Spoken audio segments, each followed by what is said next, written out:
Tes Vav Amud Aleph, 3 lines from the top. Continue on with analyzing the pasuk by the Nesachim. The pasuk says that in the Nesachim it says Kacha Ye'alsa l'shoro echad or la'ayil ha'echad or l'seh b'chvasim or ba'izim.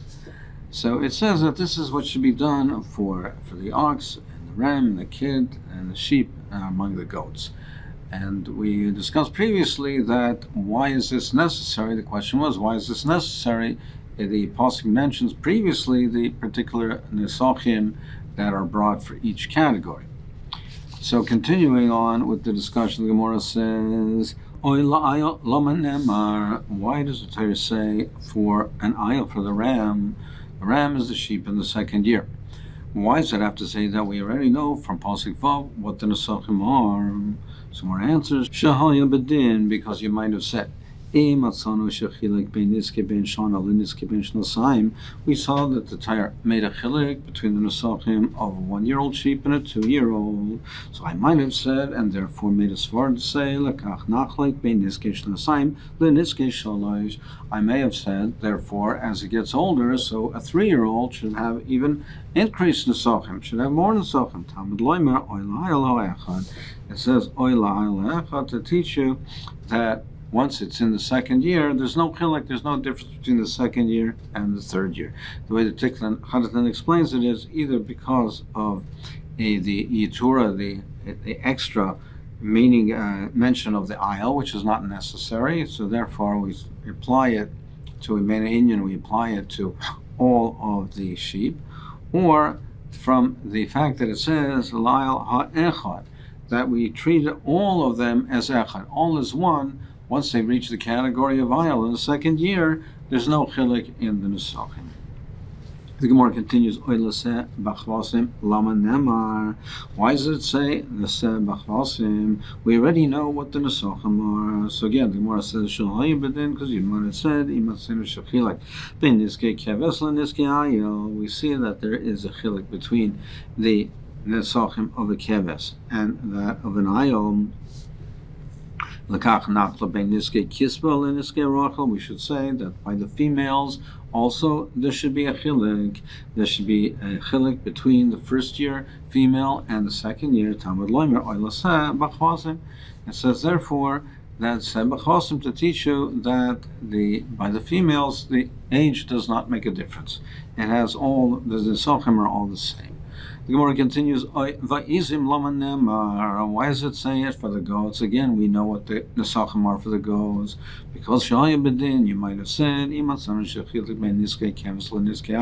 again, since we know that the Torah is machalik between the nesachim of a keves and a lamb and the ram, to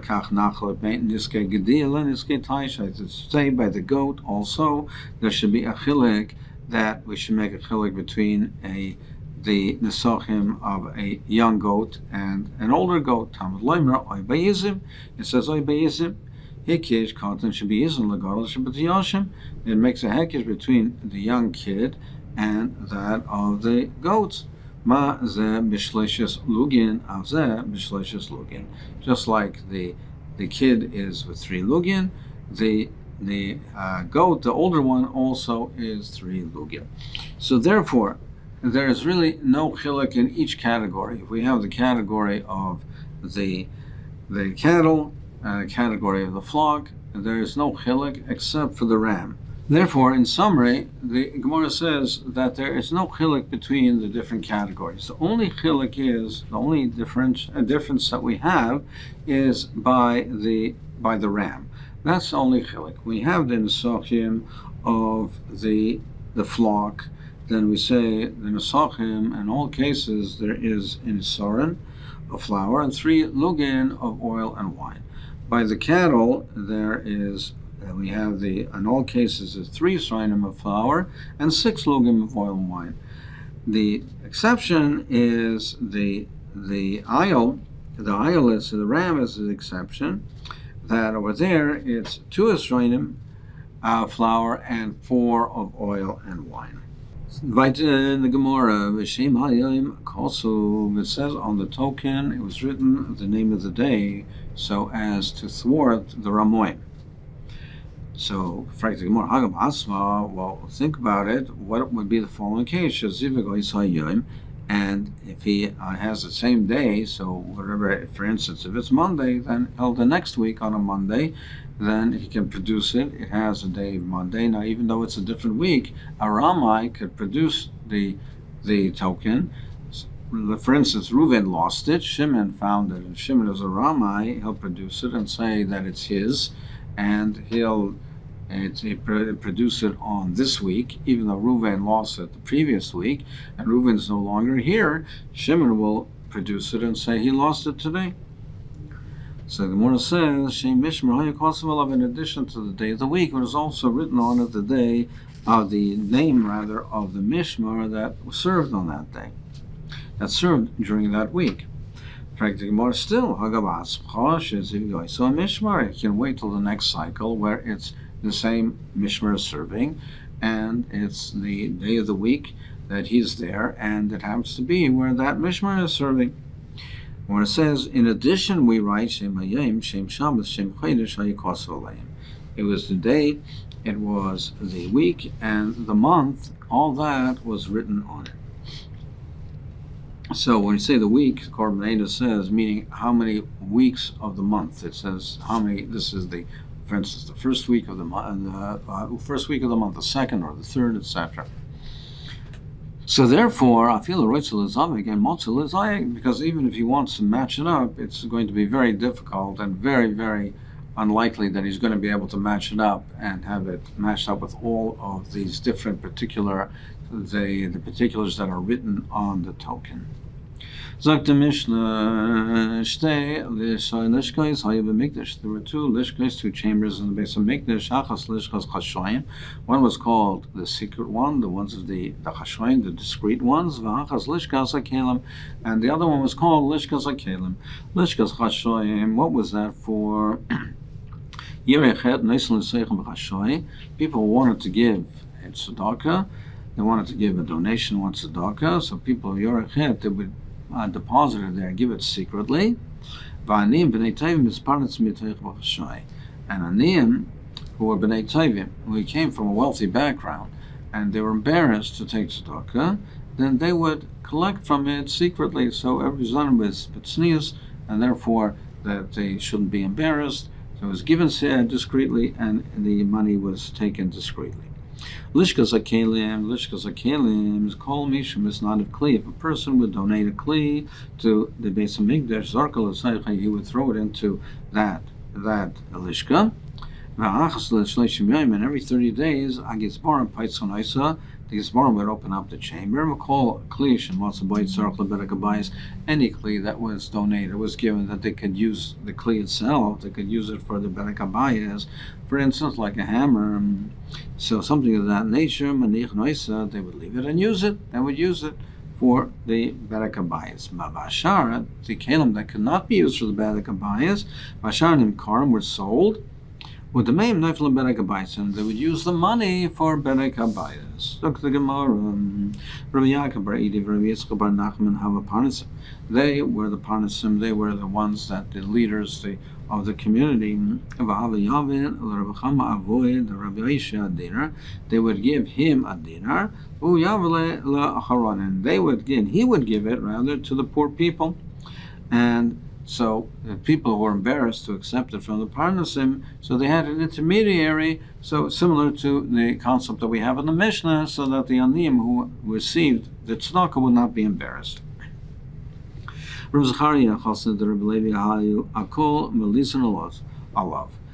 used to say Lashon Hara about him. They used to say bad things about him. They said that he doesn't need money, and he takes from the Kubat tzedakah. When he died, they investigated, they checked into it, and they saw that really what he was doing was he was giving it to the Anim who were too embarrassed to take it directly. Again, like we had in our Mishnah, he was the intermediary, so therefore said they should not feel embarrassed, and he serves as the intermediary to eliminate or minimize their busha, their embarrassment. Rav Chanina bar Papa have a mafleg mitzvah belayla. he would give the tzedakah at night. So again, so that the recipients would not be seen, it would be discreet, and they would be embarrassed. One time he was distributing it at night, he was going at night, and the one that was in charge, the head of the Ruach Ra, the evil spirits, he came upon him and wanted to be masakim. Amalei loikein alfan, Rabbi, he said, the Ruach Ra said to him, Rabbi, didn't you teach us, don't move the boundaries of your friend, don't encroach on the area of your neighbor, meaning the Ruach Ra, that's at night, that's the time that they have shlita, that's the time that they are free to go about. So what are you doing here alone at night? Amrlei said to him, Loiken Ksiv, doesn't say the following, the pasuk matan b'seiseh yichrav. If you give matan, it's tzedakah in secretly, it overturns the anger. So therefore, and this is he had the right to do what he's doing, to go at night. And the Ruach Ra became scared of him. He became frightened from him, and he ran away.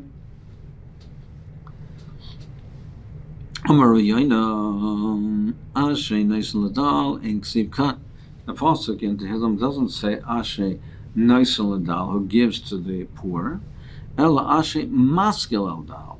He says the fortunate one's praise is the one who is Maskil Aldal, who thinks about the poor person. He thinks about what the needs are of the ani. What does that mean?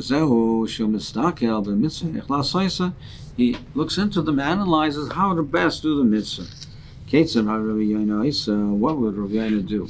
So how did he fulfill this? How was Mekayim this? When he saw a poor person from a wealthy background, he was a wealthy background, but he went down he lost his money, became poor. So this type of a person, like we mentioned, has busha, he has embarrassment. So Rav Yaina who said to him, I heard that you're going to have Yerusha, you're going to inherit from a different place, and therefore you'll have funds, and you won't be in Nitzrach. So therefore, Tul v'at pirei, take this money, and when you get the inheritance, when you get the Yerusha, you'll pay me back. Meaning, he knew that the person was too embarrassed to accept the matana, so he did it in a way that it doesn't seem to be a matana.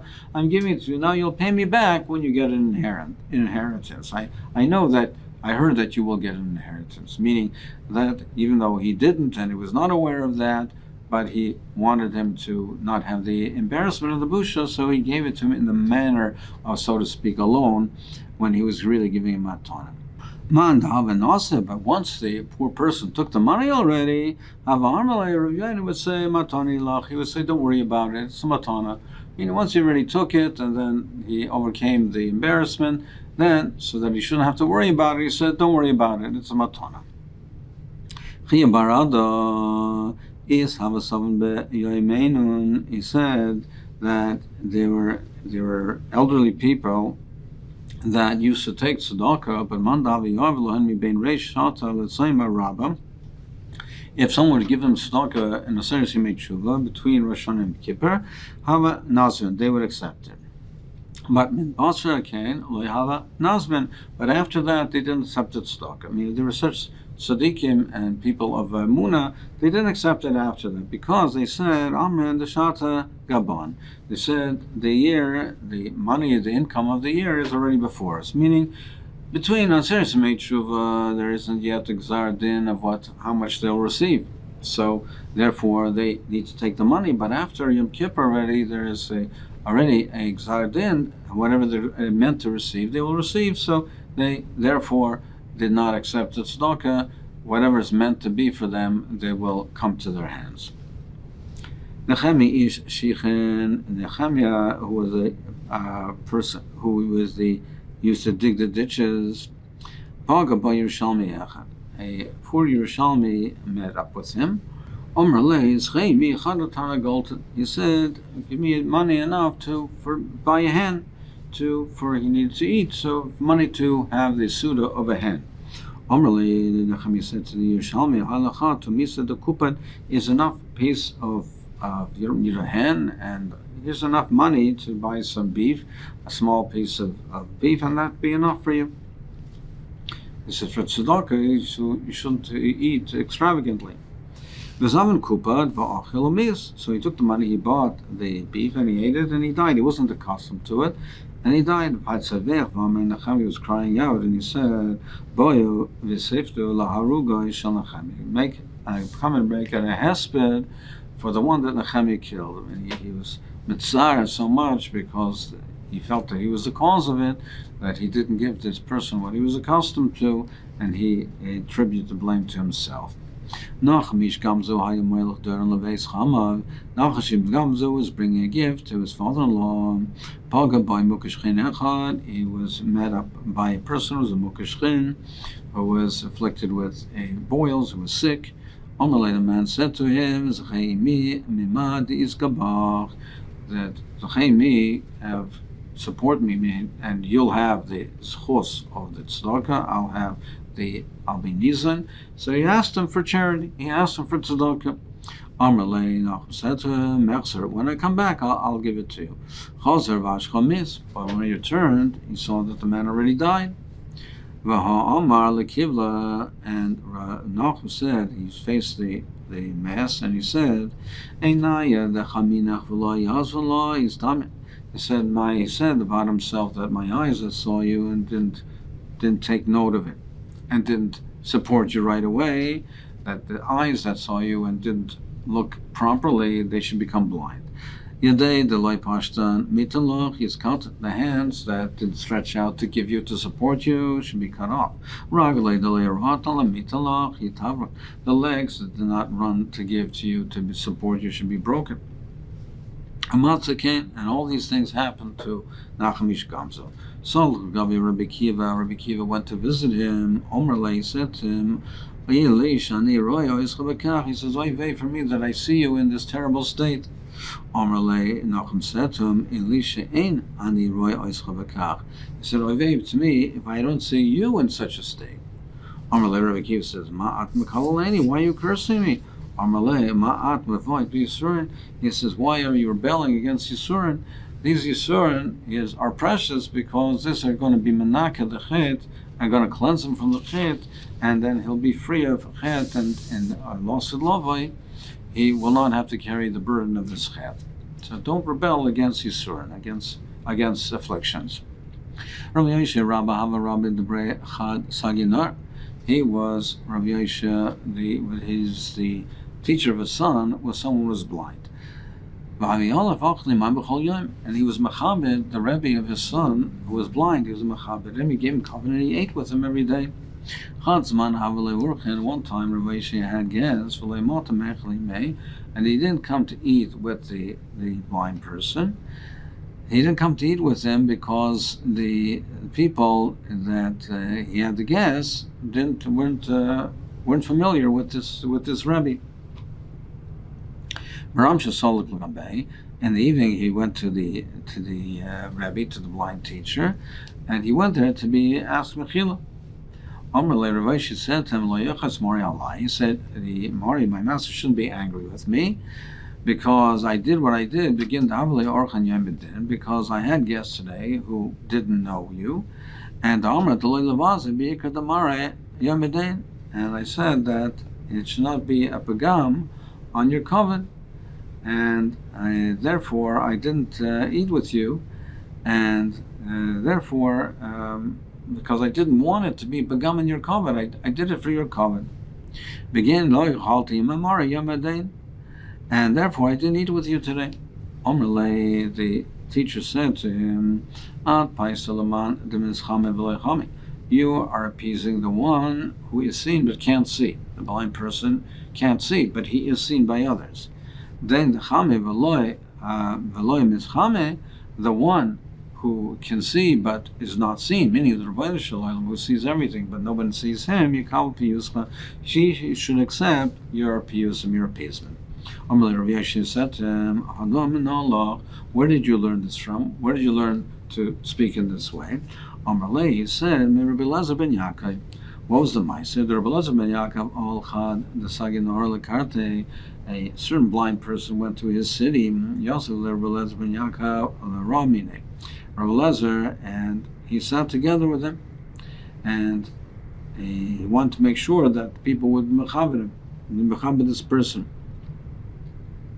So therefore, he sat at a place beneath this blind person, the Yemra, so that people should say, if not for the fact that this person, this blind person, was a great person, he would not be sitting beneath him.